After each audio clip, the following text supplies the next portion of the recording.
Hey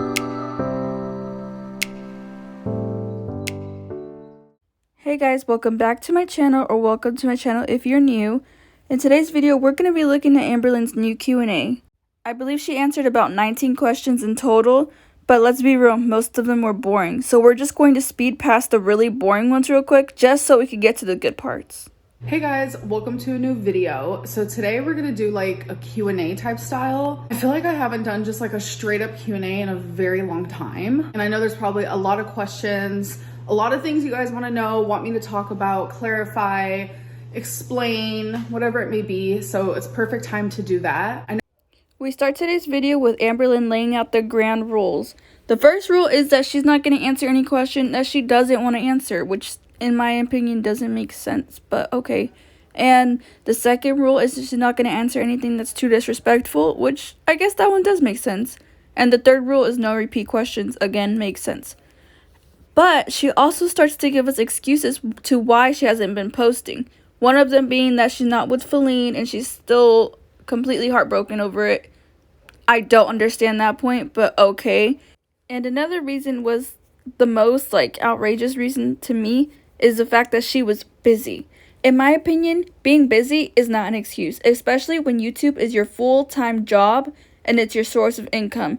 Obviously, I'm gonna skip over things I either A, don't wanna talk about, things I feel like that are like too disrespectful for me, or like repeat questions, but I'm just gonna start from the top and work my way down. No, I have not really been posting, and honestly it's because so much is like going on up here that it's hard for me to sit and focus. Plus I've been busy out doing things, and it's just like I went through a very big moment by, you know, moving to a completely different state, living by myself for the first time in my life in this way, around family that I haven't been around since I was 18 years old. I'm 32 now. I was in a relationship with a person that I thought I was gonna be with forever, that I literally thought I was going to marry.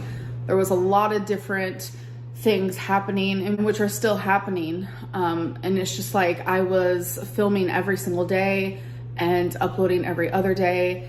And I think I just got burnt out because it really was just like so much at once, and I was feeling extremely overwhelmed, and I've kind of just like disappeared. So I do want to say I'm sorry for that. I don't want to sound too biased, but I don't understand her excuse of being burnt out.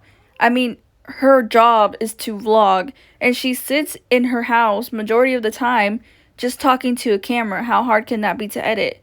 Also, another thing is she's so busy going out. Why couldn't she just vlog it? It's not really that hard, honestly. Okay, so I actually posted 3 days ago. Anything you want me to talk about in an upcoming video, I post that on my community tab. So I'm just gonna go in order. Okay, so this is where we're going to start speeding through the questions really quick, just so we can get to the good ones. And yes, they might be out of order, but it's gonna be the same questions and answers. Okay, so the first question is, why are you suddenly no longer complaining about any of your multiple health issues that were always causing you to be set back, or your mental health problems that you felt the need to feel to use as a crutch every day suddenly healed from everything? So I think that's the reason why that I'm not talking about those things anymore, because like even in this person's question, they said like, why are you no longer complaining about these things? I never feel like I'm coming from a complaining spot. I've always just tried to take pride in like being vocal about my mental health or like things that I'm going through. But overall, the reason why I'm not talking about these things anymore is because I have taken a step back of talking about really personal things. And it's because of the response that I receive when I do that, because the response that I receive doesn't help me. It actually makes me feel worse. Have you noticed an improvement in your health overall? So yeah, I do notice improvement in my health, and I'm gonna come from like my stamina, because it's like I was actually talking to my mom the other night, and I was like explaining to her like how bad I was in 2019, because she didn't even know. She didn't even know the extent of how bad I was, because it was just embarrassing. The only people who knew were the people that I lived with. It's like I was outside, I was actually taking a walk with my mom and with Twinkie, and I was just like, I wouldn't have been able to do this in 2019, like not even remotely close. I am able to go and do things. Science Museum is a really good example of that. Whereas in 2019, I couldn't do those things. And even my mom was like, What do you think changed? Like, how do you think that you did that? Like, even though you're still the same size as you were? It's because it takes work. It takes hard work to build your stamina. Because I still remember in 2019, when I tried to take a shower, like my legs would shake. I would be so out of breath. Like for even 30 seconds of me standing, I was like, it just felt like I was completely incapable as a person. It was terrifying. And I remember feeling like I'm never going to change. I remember feeling like this is how my life is always going to be. And I had a really good friend at the time who experienced a lot of like the same things I was experiencing when it came to like my stamina. Like there were times where I would purposely stand for no reason just to build those muscles that I had lost. And a really big thing for me that changed was I stopped sitting while cooking. I stopped sitting while doing things where normally I would sit. Like sometimes I even journal standing up. Like you don't need to be sitting all the time. And the biggest one for me is every time I go to a store, I would tell myself, do not get on the scooter. I think a really big part of that, what made it like easier, was being with Feline, because I felt ashamed and embarrassed. I did not want her to see me like that. So not one time while being in a relationship with her did I ever use a scooter. I think Amberlynn is trying to sell a version of herself that just does not exist, and people can see right through that. That's exactly why, even after her desperate attempts to find a new partner, she hasn't. Because to put it simply, people don't want to find out if they're going to be Amberlynn's new Becky or Amberlynn's new Feline. It has always been very clear to the audience that Becky was always like Amber's odd one out. She always mistreated Becky. She didn't care if she rode the scooter with Becky. She didn't care that Becky wiped her. She didn't care that she started drama with Becky and her family/friends. But she cares what Feline thinks over a scooter. So this is exactly why it's going to be very hard for Amber to find a new partner, because of her mistreatment of her past exes, and she does not care if she humiliates them publicly. It's just all those tiny little things. It's just like doing more, cleaning the house when there's no reason for it. It builds your stamina when you literally had none. I'm not talking about like the average person. I don't think that cleaning is going to help your stamina.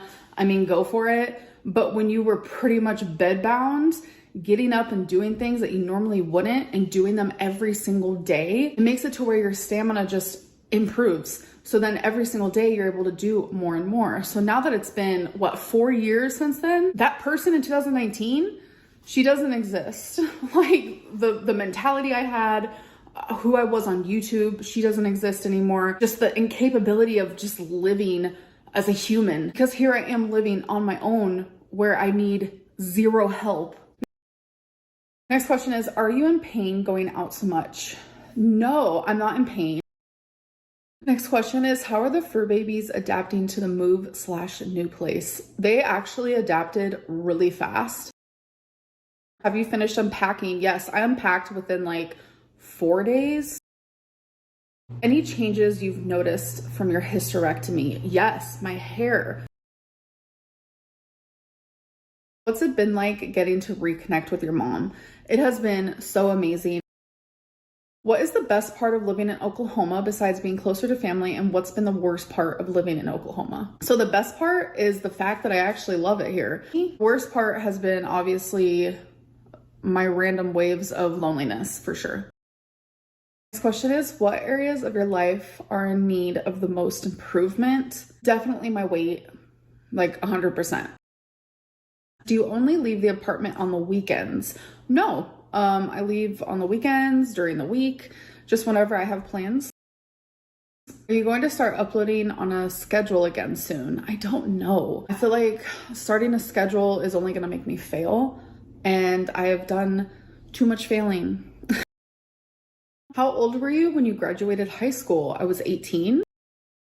Next question is, you should explain your TikToks. Oh my God, my TikToks. A lot of people think that they have like hidden meaning. They don't. I just really enjoy dancing, lip syncing. Some people call them thirst traps. Definitely not. I'm just kind of, for the lack of a better term, I'm just feeling myself. Have you found a new therapist? I actually have not. So this is actually a good question to kind of lead into something else. A little bit of a backstory is, as you guys remember, I had to do 12 sessions of therapy to get weight loss surgery because I was trying to do that. And then I did the 12 sessions, and then I continued seeing the same therapist, actually psychologist. I liked him a lot, so I stayed. And then remember when I told you guys, okay, well, I have to go to a new psychologist who actually specializes in something different, and I didn't feel comfortable saying what it was. I actually only got to see that psychologist one time because I ended up moving to a completely different state, and I wasn't able to keep the same psychologist, obviously. But I guess now is the time to say, I really did not want to share this. I don't know why, but I think it's something that, like, out of the diagnoses I've got my whole life ever since I was 9, which I was 9 and diagnosed with depression for the first time because, like, I was in foster care, and just no 9-year-old should ever be diagnosed with that. But it is definitely sad to hear that a child would be diagnosed with something at that young of an age. But since then, you know, I've been diagnosed with OCD, I've been diagnosed with PTSD, bipolar, and those things were, like, so much easier for me to accept, and I don't really know why. I was actually diagnosed on my 19th session with my psychologist with borderline personality disorder. And for some reason, I had a hard time accepting that, and still have a hard time accepting that, because it's obvious. It's obvious that I have borderline personality disorder, and it's something that, like, I always purposely pushed away. Like, people would contact me and be like, you know, you seem like you have BPD, and I just automatically would shut them down and be like, nope. I don't know what it is. I think it's because with everything else, you know, like anxiety, okay? Take some medicine, try some Zoloft, see if that helps. Bipolar, take some mood stabilizer, see if that helps, you know, but with borderline personality disorder, there isn't really a medicine for that. You have to work, and it's just like, this diagnosis explains literally probably 95% of the reason why I am the way that I am. And I don't know if I want to, like, talk about it anymore, because again, it's hard for me to accept. I don't know why. It's that one thing where I kept telling myself, this can't be real, this can't be true, and it is. And now it's just something else that I have to put in work, and it's just, maybe I feel like it's a bit unfair, and then I have to remind myself life isn't fair, you know? People are dealt their cards, and it's kind of like how you play them. That's like the motto that I need to live by currently. It's like, okay, my cards were dealt. Now let's play them, you know, in a way that's just gonna make your life more positive. Do you think it's wise to be drinking all the time with all the medications you are on? I actually am not on any medications at all. Let's talk about if you'd ever get back with one of your past girlfriends. Oh my gosh. If circumstances were different, I would definitely get back with Feline. Yes, I would. I think she forgot to mention Destiny. Next question is, give us the tea on the guy who ghosted you. There's like a rumor that a guy ghosted me. I'm just gonna say right now that that rumor is not real. I don't know where that came from. Yeah, I remember hearing that rumor from, like, a YouTuber, and I was, like, curious what that was all about. Has Feline ghosted you? Okay, so the answer is no. The answer is yes. But I really hurt her after we broke up by falling in love with someone else. I hurt her a lot, and I take accountability. I obviously just could not control falling in love with someone else. I very much fell in love. I did. And it just was really hard for her, and it became hard for me, and it became a very big mess. And it just really went to show, like, how much she did love me, and I felt horrible, and I tried to fix it, but I kept failing at fixing it. Now, I just want to know what Amberlynn did that was so bad that instead of fixing the relationship, it hurt it even more. Like, you cannot leave us on a cliffhanger like that, Miss Amberlynn. And it made it to where she doesn't even want to continue being my friend. So I went through, like, a whole separate heartbreak in private. Like, I just feel like I'm reliving the heartbreak just a million times over. We were cordial for a bit after she left. We would text. Then like almost daily I would text her like, I love you, I miss you, because I just felt like I needed her to know.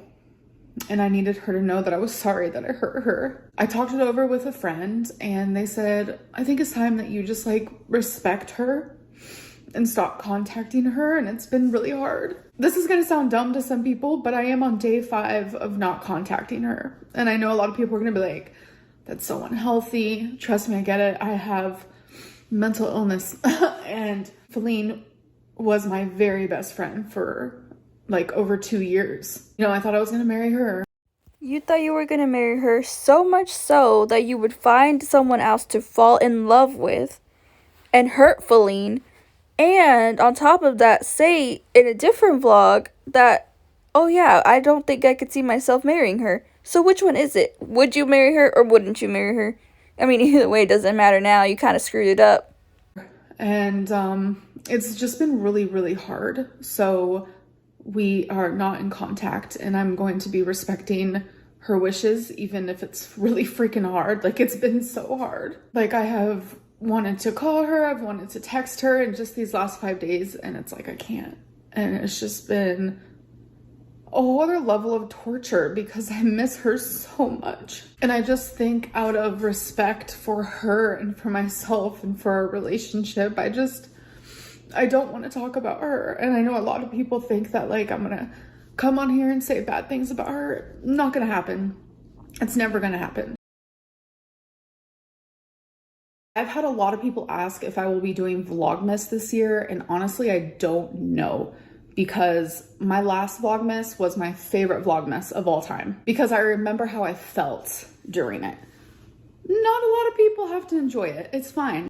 I honestly think it's disgusting the way Amberlynn does not care about her audience. I grew up on Amberlynn. I watched her ever since I was younger, and I think it's disgusting. I think that it's rude. I think that it's ungrateful. I think it shows who she really is, because how are you going to care more about a person who is not really necessarily even in your life anymore versus the audience who's always going to be there? You're always going to have an audience. You're always going to make money off of us, but you don't care about our opinion. You don't care about what we want. It only matters what Amberlynn wants. I mean, if you enjoyed it, thank you so much. But it's like, for me, a lot of my memories come from like, how did that make me feel? I remember how people make me feel, how situations make me feel above anything else. And I remember Vlogmas making me happy. I felt happy. I felt at home. I felt content. I was sad for it to end. And it's because of the things I was doing in Vlogmas. I know I just said I wasn't going to talk about Feline much, but she is a very large portion of the reason why I enjoyed Vlogmas so much. I feel like we had a very good time. And so now when I think of Vlogmas, I think of her. So I'm trying to figure out how I'm gonna manage. So for right now, I do not know. I love Vlogmas, but do I love it enough to every day be super sad over it? I don't know. The lengths Amberlynn goes to not do her job isn't surprising at this point. She clearly does not care about her audience whatsoever, because if she did, she would listen to her audience saying that they want Vlogmas and not just make an excuse about an ex. Okay, so we're going to end there. I feel like this video is super long. I hope that you guys did enjoy it, and I will see you in my next one. Bye. Okay, you guys, I think it's time we rate the video. I'm gonna give this video a 3 Amberlynn heads out of 5. I'm really happy for Amberlynn kind of like restoring her relationship with her mom after all these years. We need more characters is what I'm trying to say. We need more Amberverse characters. I'm tired of it just being Amberlynn looking at a camera and saying that's a vlog, because it's really not a vlog, you know? I need more hauls, more places that she's going out to.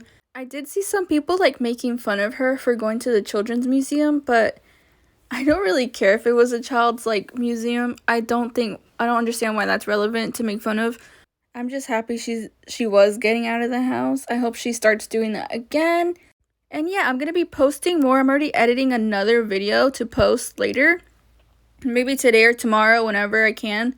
And I really hope that you guys did enjoy this video. Don't forget, like, subscribe, and I'll be posting again soon. Bye!